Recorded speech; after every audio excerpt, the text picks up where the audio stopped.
नगर निकाय चुनावों को लेकर गहमागहमियां अब चरम पर है। सिर्फ भाजपा ही नहीं, कांग्रेस में भी टिकट के बड़े दावेदार हैं। क्या टिकट को लेकर कोई आपकी भी तैयारी है? जैसे कांग्रेस में कई और दावेदार हमें जितने भी वार्ड में मेरे समय में पार्षद थे, अब थे, उनका मेरे ऊपर पूरा आशीर्वाद भी रहेगा, क्योंकि मैंने कभी ऐसा राजनीतिक माहौल से चेयरमैन ही नहीं चलाया। कैप्टन साहब की बात मैं करूं तो कैप्टन साहब तो मेरे राजनीति की गुरु है। मोदी ने यहाँ से बीजेपी की सरकार शुरुआत की थी, ऐसे ही अब होगा कि हरियाणा की राजनीति कांग्रेस की रेवाड़ी से ही नगर परिषद से चालू हो जाएगी, झंडा लहरा देंगे हम, ये मेरा वादा है। अगर आपकी लड़ाई जो है संगठन में इस वक्त कुछ अपनों से ही है, आपके शहरी प्रधान अपनी धर्मपत्नी के लिए ताल ठोक रहे, एक रेखा दहिया भी नाम आ रहा है, कुछ और नाम भी आ रहे हैं, कहाँ समझते हैं आप अपने आप को? कहाँ? परवीन मेरे बेटे के समान है, वो मेरी बेटी के समान है, लेकिन मैं तो ये कहूंगी कि जब जिला अध्यक्ष एक बहुत बड़ी जिम्मेदारी, बहुत बड़ा पद होता है। जैसे विरोधी बार बार आरोप लगाते हैं कि भंडोरिया जी को तो बीच में कार्यकाल छोड़ना पड़ा था, वो दाग के छींटे आप पर भी हैं, तो क्या कहेंगे? भाई मैं तो ये कहूंगी मेरे सामने कोई बड़ा नहीं है, मैं तो सबको टक्कर देकर चित मारूंगी सौदा।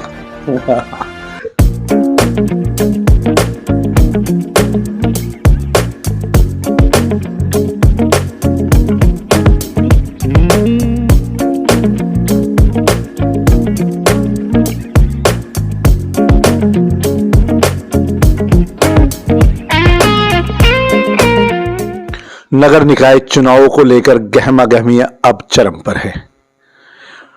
सिर्फ भाजपा ही नहीं, कांग्रेस में भी टिकट के बड़े दावेदार हैं। ऐसे ही एक बड़े दावेदार हमारे साथ हैं इस वक्त, पूर्व चेयरपर्सन नगर परिषद शकुंतला भांडोरिया जी।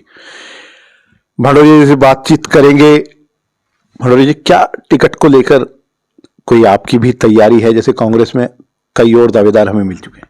हाँ जी, बिल्कुल तैयारी है, जोर शोर से तैयारी है, क्योंकि मैं पहले भी कांग्रेस के समय में चेयरमैन रह चुकी हूँ और मैंने कांग्रेस जाने के बाद भी 2 साल तक जब भाजपा की सरकार में भी मैंने अपनी कुर्सी को बरकरार बना के रखा, क्योंकि मेरे पार्षदों का मेरे ऊपर बड़ा आशीर्वाद, एक परिवार की तरह मैंने पूरे पार्षद चलाए हैं और इसी विश्वास के ऊपर मुझे आज पूरा भरोसा है कि जितने भी वार्ड में मेरे समय में पार्षद थे, अब थे, उनका मेरे ऊपर पूरा आशीर्वाद भी रहेगा, क्योंकि मैंने कभी ऐसा राजनीतिक माहौल से चेयरमैनी नहीं चलाई।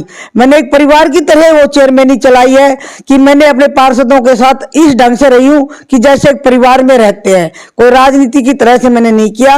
और आज शहर की आवाज, मुझे पूर्ण विश्वास है कि मेरा शहर का आशीर्वाद मेरे ऊपर सबसे बड़ा रहेगा और जहां भी मैं जाती हूँ तो मुझे इतनी खुशी होती है सुन के कि हर आदमी का रिस्पॉन्स मुझे बहुत ही अच्छा मिल रहा है। हर आदमी का, शहर के लोगों का रिस्पांस मिल रहा है। हाँ जी, हाँ जी। आपके पदाधिकारियों का रिस्पांस क्या है? क्या कोई मुलाकात हुई है किसी से?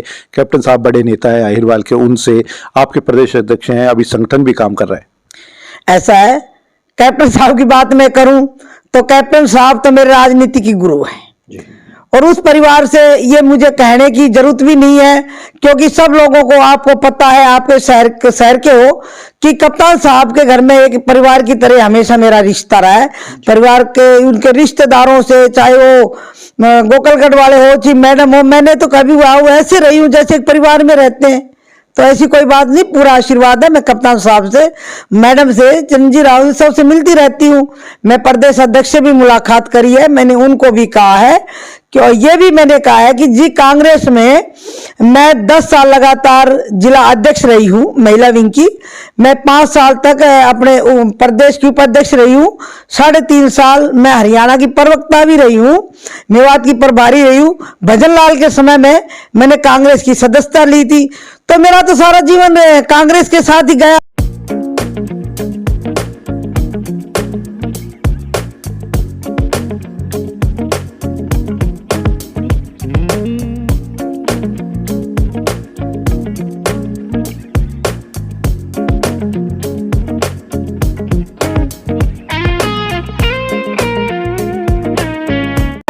मैं तो कभी यही बात नहीं रही, तो इस वजह से मुझे पूर्ण भरोसा है कि हाईकमान जो ऊपर बैठे हैं, इन चीजों को देखते हुए कि एक मैं महिला होते हुए और जम के उस समय में मैंने जिला अध्यक्ष बनी थी, जो चौटाला की सरकार होती थी और 10 आदमी झंडा उठाने वाला नहीं था, उस समय में हमने मेहनत की है पार्टी के लिए। तो पार्टी का ऊपर मुझे पूरा भरोसा है, हाईकमान के ऊपर मुझे पूरा भरोसा है कि वो अपनी बेटी को आशीर्वाद देंगे। और मैं भी इस माध्यम से, मीडिया के माध्यम से ये बताना चाहती हूँ कि मैं सीट निकाल के उनके चरणों में रखूंगी, ये मेरा वादा है। जैसे मोदी ने यहां से बीजेपी की सरकार शुरुआत की थी, ऐसे ही अब होगा कि हरियाणा की राजनीति कांग्रेस की रेवाड़ी से ही नगर परिषद से चालू हो जाएगी, झंडा लहरा देंगे हम, ये मेरा वादा है। और ये बड़ी बात कह रहे हैं, बड़े जोश में हैं हमारी पूर्व चेयरपर्सन मैडम क्या कहेंगे? अगर आपकी लड़ाई जो है संगठन में इस वक्त कुछ अपनों से ही है, आपके शहरी प्रधान अपनी धर्मपत्नी के लिए ताल ठोक रहे हैं, एक रेखा दहिया भी नाम आ रहा है, कुछ और नाम भी आ रहे हैं, कहाँ समझते हैं आप अपने आप को, कहाँ समझ रहे हैं? ऐसा है, पहली बात है कि टिकट मांगने का अधिकार सबको है, लेकिन परवीन मेरे बेटे के समान है, वो मेरी बेटी के समान है। लेकिन मैं तो ये कहूंगी कि जब भी जिला अध्यक्ष एक बहुत बड़ी जिम्मेदारी, बहुत बड़ा पद होता है, और अगर हम चेयरमैन बनते हैं तो जिला अध्यक्ष ही आप मानो कि चेयरमैन रहेगा। दूसरी बात यह है कि भाई संगठन इतना बड़ा है, इस समय हमें राजनीति में, कांग्रेस में जान डालने की जरूरत है, क्योंकि हम सत्ता में नहीं है, तो हमें इस सीट के लिए बड़ी मेहनत करनी पड़ेगी। और भाई ये जो पद अधिकारी जो बनाए हैं, जिनको इतने बड़े बड़े पद दिए हैं, वो हर वार्ड में अपना पार्षद देखे कि हमारी पार्टी से कौन पार्षद लड़ रहा है, उसकी जाके हमने वहां मदद करनी चाहिए। अगर हमने हकीकत हमने कांग्रेस में अगर जान डालनी है तो हमें ये काम करना चाहिए। हमारा भाई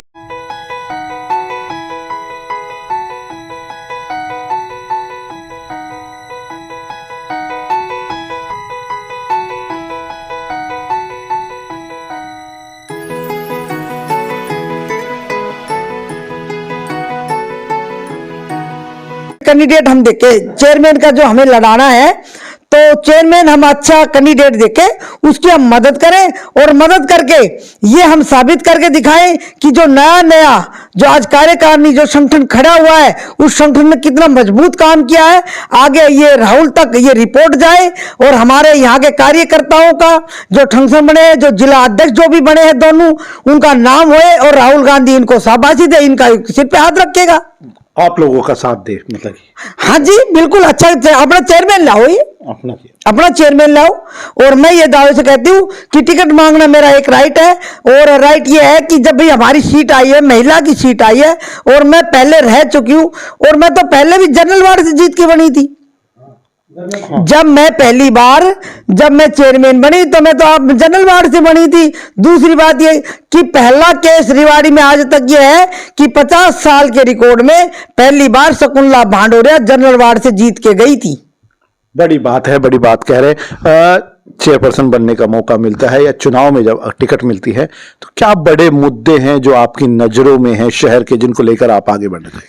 मेरा सबसे बड़ा मुद्दा तो रहेगा जो भ्रष्टाचार। आज आईडीओ के पीछे जो इन लोगों ने जो आज कुछ भी कहे, लेकिन मैं कहती हूँ कि 5 साल तो कोई बोला ही नहीं। 5 साल तक जब ये भ्रष्टाचार बढ़ता रहा, किसी ने आवाज नहीं आई। मेरे समय में कोई एक आदमी कह दे प्रॉपर्टी आईडी का काम हमने शुरू किया हो, तो हमने कोई नहीं था। मेरा सबसे पहले काम होगा ये जो भ्रष्टाचार है इसको खत्म करना, और ये जो आईडीओ के ऊपर जो घोटाला आज हो रहे, ना मेरे समय में हुआ था और ना होने दूंगी। बड़ी बात है, 4 साल तक आप चेयरपर्सन रहे थे नगर परिषद का। क्या वो परिस्थितियां बनी थी, जैसे विरोधी बार बार आरोप लगाते हैं कि भंडोरिया जी को तो बीच में कार्यकाल छोड़ना पड़ा था, वो दाग के छींटे आप पर भी हैं, तो क्या कहेंगे, भाजपा की राजनीति थी या कुछ था उसके अंदर? ऐसा है, देखो जी, जो भी कोई छिट्टे थे वे सारे झूठे थे, कोई साबुत नहीं हुआ उन छिट्टों का। दूसरी बात ये, क्योंकि क्यों हुआ ऐसा, हटने का कारण भी ये हुआ क्योंकि हमारी सरकार नहीं थी, और जब सरकार अपनी नहीं रहती है तो थोड़ा सा दबाव बन ही जाता है। उसके बावजूद भी मैं तो 2 साल तो भाजपा सरकार में भी रही हूं जी। 2 साल मैंने भाजपा सरकार में निकाले हैं, और ये विश्वास प्रस्ताव आने पे भी मुझे तो सिर्फ 11 चाहिए थे, फिर भी मैंने तो एक वोट से रही हूं, फिर मैंने पूरी टक्कर दी है, बाल बची है भाजपा सरकार को मैंने टक्कर देने में कोई कसर नहीं छोड़ी और अब भी मैं फुल टक्कर दूंगी। तो कांग्रेस में भाजपा में किसको अपना बड़ा प्रतिनिधि समझकर आप चल रहे हैं? भाजपा अगर किसको आजमाए तो आपको कड़ी टक्कर मिल सकती है? भी मैं तो ये कहूंगी मेरे सामने कोई बड़ा नहीं है, मैं तो सबको टक्कर देकर चित मारूंगी सौदा। तो पूर्व चेयरपर्सन शकुंतला भांडोरिया जी हमारे साथ थे। बड़े मुद्दों पर उन्होंने बात की है, साफ तौर पर कह दिया है कि चेयरपर्सन टिकट के लिए वो अपनी ताल ठोक चुकी हैं। जो कांग्रेस के पदाधिकारी हैं उनसे भी आग्रह किया है कि हमारे साथ आकर खड़े हो जाइए। दूसरा, भाजपा को भी बड़ी चुनौती यहां से इन्होंने दे डाली है। निश्चित तौर पर कांग्रेस में टिकट को लेकर बड़ा घमासान होना तय है, क्योंकि कुछ मजबूत कैंडिडेट पार्टी में ताल ठोक चुके हैं। होगा क्या ये आने वाला समय ही बताएगा, लेकिन फिलहाल जो राजनीतिक जंग है वो बड़ी भयंकर नजर आ रही है। दस्तक हरियाणा के लिए के यादव के साथ अमित सैनी की रिपोर्ट। ये रेवाड़ी का एकमात्र अस्पताल Aditya hospital, block A, Sun City, HUDA bypass, Abhay Singh chowk, Rewari. यहाँ न्यूरो सर्जरी के अंतर्गत ब्रेन और रीढ़ की हड्डी की सर्जरी की जाती है। दिमाग की नस ब्लॉक होना, नस फटना और लकवा जैसे मामलों का उपचार किया जाता है। कार्डियोलॉजी विभाग में एंजियोग्राफी, स्टंट और छल्ला डालने की सुविधा है। लेप्रोस्कोपी द्वारा पित्ताशय, अपेंडिक्स, हर्निया और पेट की सर्जरी बिना बड़े चीरे के होती है। ऑर्थोपेडिक्स में कितनी भी टूटी हड्डी का सफल ऑपरेशन, घुटना बदलना, फ्रैक्चर, घुटने के फटे मांस और हड्डी के ट्यूमर का ऑपरेशन किया जाता है। सामान्य चिकित्सा में दमा, सांस की तकलीफ, इन्फेक्शन, टीबी, पेट की गैस, चिकनगुनिया और डेंगू का इलाज उपलब्ध है।